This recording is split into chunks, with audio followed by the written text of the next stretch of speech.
ನಾನು ನಿಮಗೆ ಏನು ಹೇಳಬೇಕು? ದೈವಿಕ ಜೀವನದ ಕುರಿತು, ಅದರ ಲಾಭಗಳನ್ನು ಕುರಿತು ಹೇಳಿದಾಗ ಹೊಸಬರು ಇರಬೇಕು ಅನಿಸುತ್ತೆ ನನಗೆ. ಹಳಬರು ದೈವಿಕ ಜೀವನ ಏನನ್ನೋದು ಗೊತ್ತಿದ್ದವರು ಏನೂ ಪ್ರಶ್ನೆ ಹಾಕುವುದಿಲ್ಲ. ಹೊಸಬರು ಹಿಂದಿನ ದೈವಿಕ ಜೀವನದ ಕುರಿತು ಹಿಂದಿನ ವಿಡಿಯೋ ನೋಡದೇ ಇದ್ದವರು ದೈವಿಕ ಜೀವನ ಅಂದರೆ ಏನು, ಅದು ಎಲ್ಲಿ ಸಿಗುತ್ತೆ, ಹೇಗೆ ಮಾಡೋದು, ಏನು ಅದು ಸರಿಯಾಗಿ ನಮಗೆ ಇನ್ಫಾರ್ಮೇಷನ್ ಕೊಡಿ ಅಂತಕೊಂಡು ಮತ್ತು ಕೇಳ್ತಾರೆ. ಸುಮಾರು ಇದು 7-8 ಸರಿ ಆಯ್ತು ನಾವು ದೈವಿಕ ಜೀವನ ಅಂದರೆ ಏನು ಅನ್ನೋದನ್ನು ತಿಳಿಸ್ತಾ ಇರೋದು. ಈಗ ಮತ್ತು 3 ಮಂದಿ ಕೇಳಿದ್ದಾರೆ, ಕಮೆಂಟ್ ಬಾಕ್ಸ್ನ ಹಾಕಿ ದೈವಿಕ ಜೀವನ ಅಂದರೆ ಏನು, ಎಲ್ಲಿ ಸಿಗುತ್ತೆ ಅಂತಕೊಂಡು. ಅವರಿಗೋಸ್ಕರ ಹಳಬರಿಗೆ ಇದು ರಿಪೀಟ್ ಅನಿಸಿದ್ರು ಕೂಡ ಆ ಹೊಸ ಸಾಧಕರಿಗೆ ಸ್ವಲ್ಪ ತಿಳುವಳಿಕೆ ಬರಲಿ ಅನ್ನೋ ಕಿಚ್ಚಿನಿಂದ ಮತ್ತೊಮ್ಮೆ ಈ ದೈವಿಕ ಜೀವನದ ಕುರಿತು ಹೇಳ್ತಾ ಇದ್ದೀನಿ. ಆತ್ಮೀಯರೇ, ಇವತ್ತು ನಾವು ಭಾಳ ಸಂಕಟದೊಳಗೆ ಸಿಕ್ಕೊಂಡಿದ್ದೀವಿ. ನಮ್ಮ ಸುತ್ತಲೂ ನೆಗೆಟಿವಿಟಿ ತುಂಬ ನಮಗೆ ಕಾಡ್ತಾ ಇದೆ. ಇದು ನಾವು ಪದೇ ಪದೇ ಹೇಳ್ತಾ ಇದ್ದೀನಿ. ಈ ನೆಗೆಟಿವಿಟಿಯನ್ನು ತೆಗಿಲಿಕ್ಕೆ ಅನೇಕ ಉಪಕ್ರಮಗಳನ್ನು ನಾವು ಎಲ್ಲರೂ ಮಾಡ್ತಾ ಇದ್ದಾರೆ, ಕಲಿಸ್ತಾ ಇದ್ದಾರೆ. ನೀವು ಅದನ್ನು ನೋಡಿ ಮಾಡ್ತಾ ಇದ್ದೀರಿ. ಈ ನಾನು ಅಂಥವನ್ನೇ ನಾನು ನಿಮಗೆ ಹೇಳಿಕೊಡ್ತಾ ಇದ್ದೀನಿ. ಅದರೊಳಗೆ ನೆಗೆಟಿವಿಟಿಯನ್ನು ನಮ್ಮ ಸುತ್ತಲೂ, ನಮ್ಮ ದೇಹದೊಳಗೆ, ನಮ್ಮ ಮನಸ್ಸಿನೊಳಗೆ, ನಮ್ಮ ಮನೆಯೊಳಗೆ, ನಮ್ಮವರ ಮನಸ್ಸಿನೊಳಗೆ ಇರ್ತಕ್ಕಂಥ ಒಂದು ಬ್ಯಾಡ್ ಎನರ್ಜಿ ಅಂತೀವಿ, ನೆಗೆಟಿವ್ ಎನರ್ಜಿ ಅಂತೀವಿ. ಅದು ಇರೋದೇ ಅದು, ಬಟ್ ಹೆಚ್ಚಿದ್ರೆ ಕಿರಿಕಿರಿ ಆಗ್ತದೆ. ಅಂಥದನ್ನು ತೆಗೀಲಿಕ್ಕೆ ಏನು ಮಾಡೋದು ಅಂತ ಹೇಳ್ತಾ ನಾನು ದೈವಿಕ ಚೂರ್ಣದ ಕುರಿತು ಹೇಳ್ತಾ ಇದ್ದೀನಿ. ದೈವಿಕ ಚೂರ್ಣ ಅನ್ನೋದು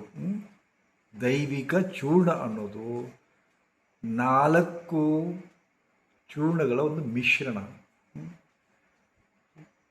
10 ಗ್ರಾಮ್ ಲವಂಗ, 10 ಗ್ರಾಮ್ ಯಾಲಕ್ಕಿ, ಸುಲಿದ ಯಾಲಕ್ಕಿ, 10 ಗ್ರಾಮ್ ಸುಲಿದ ಯಾಲಕ್ಕಿ ಬೀಜಗಳು, 10 ಗ್ರಾಮ್ ಯಾಲಕ್ಕಿ, 10 ಗ್ರಾಮ್ ಲವಂಗ, 10 ಗ್ರಾಮ್ ದಾಲ್ಚಿನ್ನಿ, ಆನಂತರ 2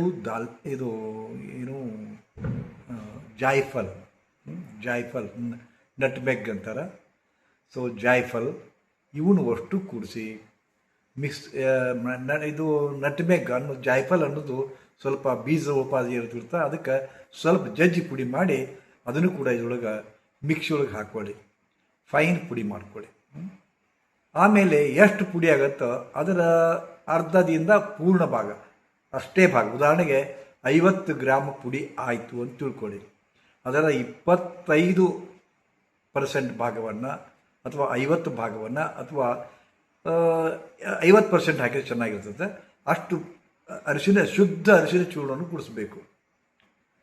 ಲವಂಗ, ಯಾಲಕ್ಕಿ, ದಾಲ್ಚಿನ್ನಿ, ಜಾಯ್ಫಲ್ ಇವು 4 ಕೂಡಿಸಿ ಚೂರ್ಣಿಸಿದ ಅಂದರೆ ಮಿಕ್ಸಿ ಮಾಡಿದ ಚೂರ್ಣಕ್ಕೆ ಅಷ್ಟೇ ಪ್ರಮಾಣದೊಳಗೆ ಅಥವಾ ಅದರ ಅರ್ಧ ಪ್ರಮಾಣದೊಳಗೆ ಅರಿಶಿನ ಪುಡಿ ಕೂಡಿಸಿದರೆ ದೈವಿಕ ಚೂರ್ಣ ತಯಾರು.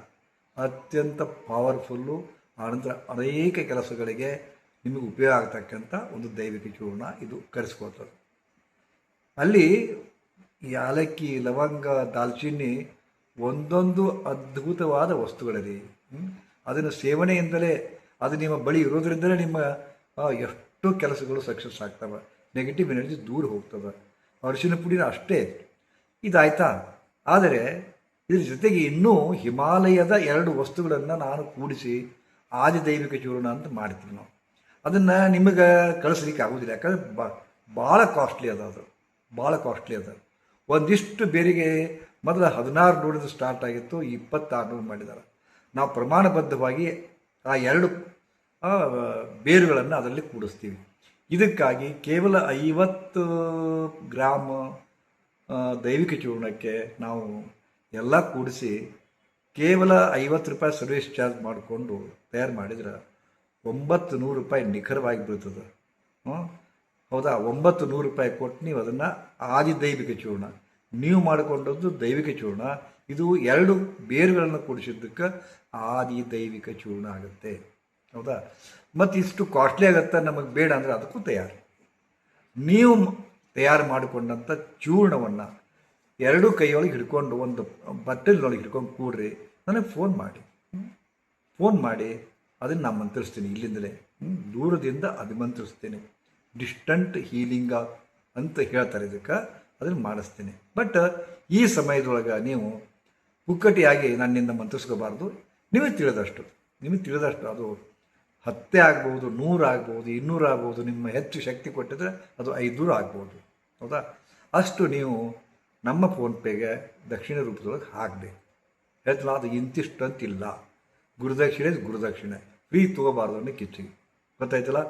ಅದನ್ನು ಮಂತ್ರಿಸಿದರೆ ಅದು ದೈವಿಕ ಚೂರ್ಣ ಸ್ವಲ್ಪ ಗುರುಮಂತ್ರದ ಅಭಿಮಂತ್ರದ ಅದು ಕೂಡ ಪವರ್ಫುಲ್ ಆಗುತ್ತೆ. ಆದರೆ ಈ 2 ಬೇರುಗಳ ಮಹಿಮನೆ ಬೇರೆ ಅದು. ಆದ ಕಾರಣ ನಿಮಗೆ ಹಣಕಾಸಿನ ಅನುಕೂಲ ಇದ್ದರೆ ಆದಿದೈವಿಕ ಚೂರ್ಣವನ್ನೇ ಬಳಸ್ಬೋದು. ಇಲ್ಲದಿದ್ದರೆ ಮನೆಯಿಂದ ತೊಗೊಂಡು ಇದು ಮಾಡ್ಬೋದು. ಇನ್ನು ಅದರ ಈ ದೈವಿಕ ಚೂರ್ಣ ಬಂತು, ಆದಿದೈವಿಕ ಚೂರ್ಣ ಬಂತು, ಅದರ ಲಾಭ ನಾ ಏನು ಹೇಳ್ರಿ? ಅನೇಕ ಸಮಸ್ಯೆ ಅಂದರೆ ನೂರಾರು ಸಮಸ್ಯೆಗಳು ನೀವು ಕೇಳಿ ದಣಿತೀರಿ, ಮಾಡಿ ದಣಿತೀರಿ. ಅಷ್ಟು ಪರಿಹಾರಗಳನ್ನು ನೀವು ಆದಿದೈವಿಕ ಚೂರ್ಣದಿಂದ ದೈವಿಕ ಚೂರ್ಣದಿಂದ ಮಾಡಿಕೊಳ್ಬೋದಾಗಿದೆ. ಸೊ ಸದ್ಯಕ್ಕೆ ದೈವಿಕ ಚೂರ್ಣ ಅಂದ್ರೇನು, ಆದಿದೈವಿಕ ಚೂರ್ಣ ಅಂದ್ರೇನು ಅನ್ನೋದನ್ನು ನಾನು ನಿಮಗೆ ಈ ಮೂಲಕ ಹೇಳಿದ್ದೀನಿ. ನೀವು ಕಮೆಂಟ್ ಬಾಕ್ಸ್ನೊಳಗೆ ಹಾಕಿದ್ದಕ್ಕೆ ಸೊ ನಿಮಗೊಂದು ಕ್ಲಾರಿಫಿಕೇಷನು, ನಿಮ್ಮ ಕುತೂಹಲಕ್ಕೆ ಒಂದು ಕಮೆಂಟ್ ಬಾಕ್ಸ್ನೊಳಗೆ ಹಾಕಿದ್ದಕ್ಕೆ ಅದನ್ನು ತಿಳಿಸಲಿಕ್ಕೆ ನಾನು ಇದನ್ನು ಹೇಳ್ತಾ ಇದ್ದೀನಿ. ಶ್ರೀ ಗುರುದೇವ್.